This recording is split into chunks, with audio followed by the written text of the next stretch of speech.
आज फिक्र का पोस्टर बॉय भारतीय सेना का एक जांबाज है, वो बहादुर फैंटम, जिसे आज पूरी भारतीय सेना सलामी दे रही है।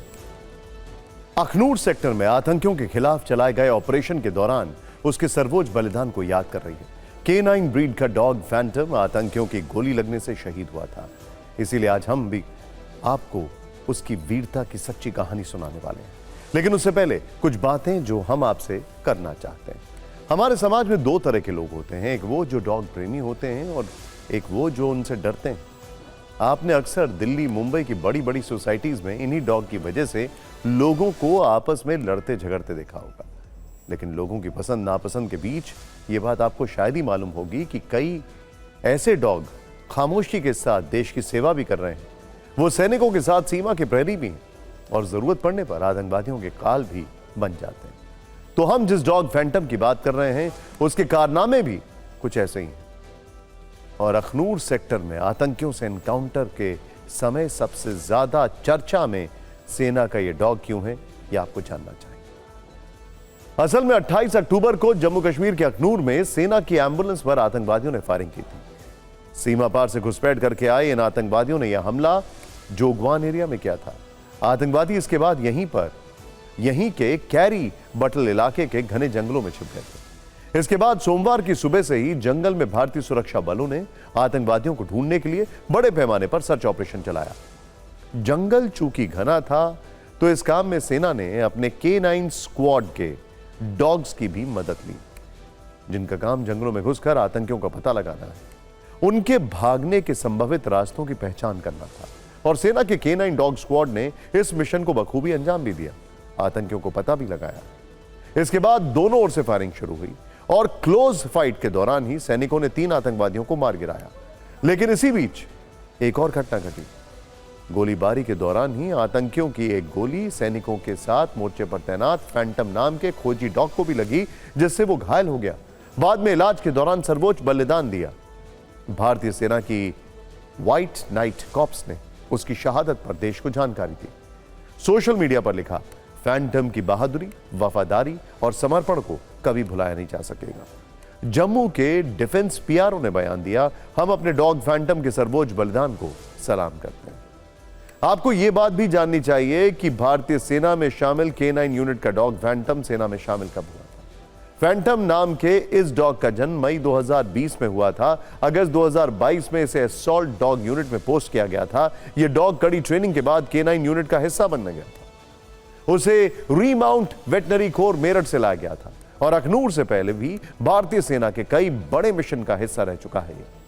आपको जानकर अच्छा लगेगा कि भारतीय सेना में शामिल कोई भी डॉग जब किसी आतंकी घटना में अपने प्राणों की आहुति देता है तो उसे शहीद का दर्जा दिया जाता है। उसे बिल्कुल वैसे ही श्रद्धांजलि दी जाती है जैसे कि सेना के एक शहीद सिपाही को मिलती है, क्योंकि ये भी एक जवान की तरह देश की सुरक्षा के मोर्चे पर तैनात रहते हैं। जैसे फैंटम के सर्वोच्च बलिदान को आज सेना के साथ पूरे देश ने नमन किया। भारतीय सेना में ऐसे कई असॉल्ट डॉग हैं जिन्हें कड़ी ट्रेनिंग के बाद तैयार किया गया। शहीद फैंटम भी उन्हीं में से एक था। हम आपको फैंटम की जबरदस्त ट्रेनिंग का वीडियो भी दिखा रहे हैं। खास बात यह है कि जब तक इन डॉग्स का प्रशिक्षण पूरा नहीं हो पाता तब तक इन्हें किसी मिशन पर नहीं भेजा जाता। लेकिन ट्रेनिंग पूरी होने के बाद जंग का मैदान हो या आतंकी घुसपैठ, हर जगह ये सोल्जर्स खुद को साबित करते हैं। सेना के इतिहास में फैंटम जैसे बहादुर डॉग्स की कहानियां भरी पड़ी। इन डॉग्स की ट्रेनिंग भी सैनिकों की तरह बेहद मुश्किल होती है। ट्रेनिंग के दौरान हर डॉग के लिए अलग अलग तरह के कमांड का इस्तेमाल होता है और एक वक्त के बाद ये डॉग्स हाथ के इशारों को भी समझ लेते हैं। इनका ख्याल रखने वाले हैंडलर ही डॉग्स को आदेश देते हैं। इन्हें अलग अलग हालात में अलग अलग तरीके से भौंकने की ट्रेनिंग मिलती है। इनका इस्तेमाल सर्च एंड रेस्क्यू में सबसे ज्यादा किया जाता है। इसके अलावा बारूदी सुरंगें या बम खोजने में भी ये मदद करते हैं। दुश्मनों को ठिकाना खोजने में भी इनको ट्रेनिंग दी जाती है।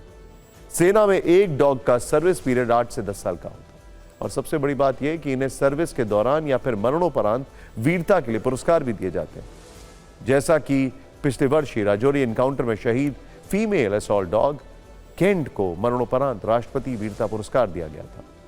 इसी तरह से अक्टूबर 2022 में अनंतनाग में हुए एक टेरर ऑपरेशन के दौरान सेना के डॉग जूम ने बलिदान दिया था।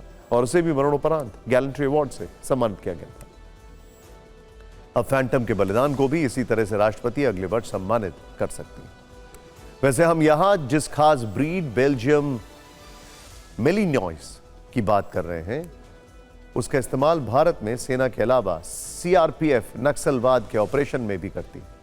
और इसी नस्ल के डॉग एनएसजी, आईटीबीपी और दिल्ली पुलिस में भी शामिल हैं, जिनके प्रशिक्षण पर 1 महीने में लाखों का खर्च होता है। वैसे सिर्फ भारत ही नहीं बल्कि अमेरिका जैसे कई देश भी अपनी सेना में इन डॉग्स की मदद कई बड़े ऑपरेशंस में ले चुके हैं। आपको ऐसी ही एक तस्वीर वर्ष 2019 की दिखाते हैं। तब इसी नस्ल के कैनन डॉग की एक तस्वीर उस समय पूर्व राष्ट्रपति डोनाल्ड ट्रंप ने सोशल मीडिया पर पोस्ट की थी और जानकारी दी थी कि इस डॉग की मदद से सीरिया के एक बंकर में छिपे आईएसआईएस आतंकी अबू बकर अल बगदादी का पता लगा था और उसका अंत हुआ था। हालांकि बगदादी ने सुरंग के अंदर आत्मघाती जैकेट पहनी थी, उसने खुद विस्फोट किया था, जिससे यह डॉग बुरी तरह से घायल हुआ था। बाद में जब ठीक हुआ तो व्हाइट हाउस में ट्रंप खुद उसे मिले और उसकी वीरता की प्रशंसा की। बगदादी की तरह ही लादेन के खात्मे के लिए भी चलाए गए ऑपरेशन में इसी नस्ल के डॉग ने नेवी सील कमांडोज की मदद की थी। कहा जाता है कि ऐसे ही एक खोजी डॉग ने पाकिस्तान के एबटाबाद में सूंघ कर लादेन का पता लगाया था और नेवी सील को लादेन को लोकेट करने में मदद की थी। तो आप इन जानकारियों से बेल्जियन मेलिनॉइस नस्ल के इस डॉग की खूबियां जान सकते हैं। हालांकि आपके मन में एक प्रश्न यह भी होगा कि सेना से रिटायर होने के बाद इन डॉग्स का क्या होता है। तो इस बारे में हमारे पास वेरीफाइड जानकारी है। पहले सेना से रिटायर होने के बाद इन डॉग्स को मारने का चलन था। इसे एनिमल यूथनेशिया कहा जाता है। यह सब कुछ सुरक्षा कारणों की वजह से किया जाता था, क्योंकि ये डॉग्स सेना के कई खुफिया ठिकानों को जानते थे। इसीलिए डर था कि कहीं किसी गलत तरीके से इनका इस्तेमाल न किया जाए। लेकिन साल 2015 में सरकार की मंजूरी के बाद इन्हें मारने का चलन खत्म कर दिया गया। साल 2017 में उत्तर प्रदेश के मेरठ में इन डॉग्स के लिए एक ओल्ड एज होम यानी वृद्धाश्रम बनाया गया, जहां रिटायरमेंट के बाद इन्हें भेज दिया जाता है।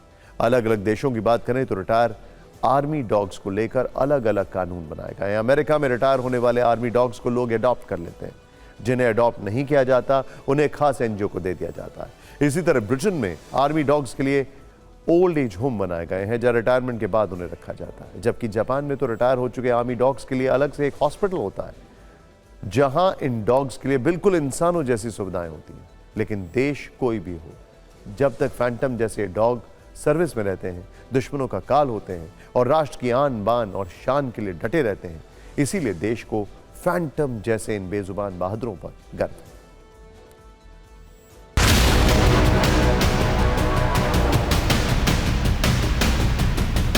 भारतीय सेना का एक साइलेंट वॉरियर था जो वीर गति को प्राप्त हुआ। जैसे ही ऑपरेशन को लॉन्च किया गया तो उस समय फैंटम भी इस ऑपरेशन का हिस्सा था और जैसे ही आतंकी को ट्रैक किया गया उसी वक्त जो आतंकी की लोकेशन थी वो सुरक्षा बलों को मिली सिर्फ फैंटम की वजह से और अब वीर गति को प्राप्त हो चुका है फैंटम।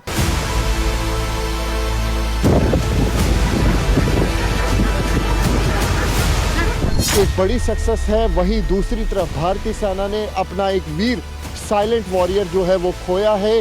पूरा देश आज फैंटम को नमन कर रहा है। वहीं आपको बता दें कि इस पूरे ऑपरेशन में फैंटम की बड़ी जो यहाँ पर योगदान है वो रहा है और 3 आतंकियों को न्यूट्रलाइज जो है वो पूरी तरीके से सुरक्षा बलों ने किया।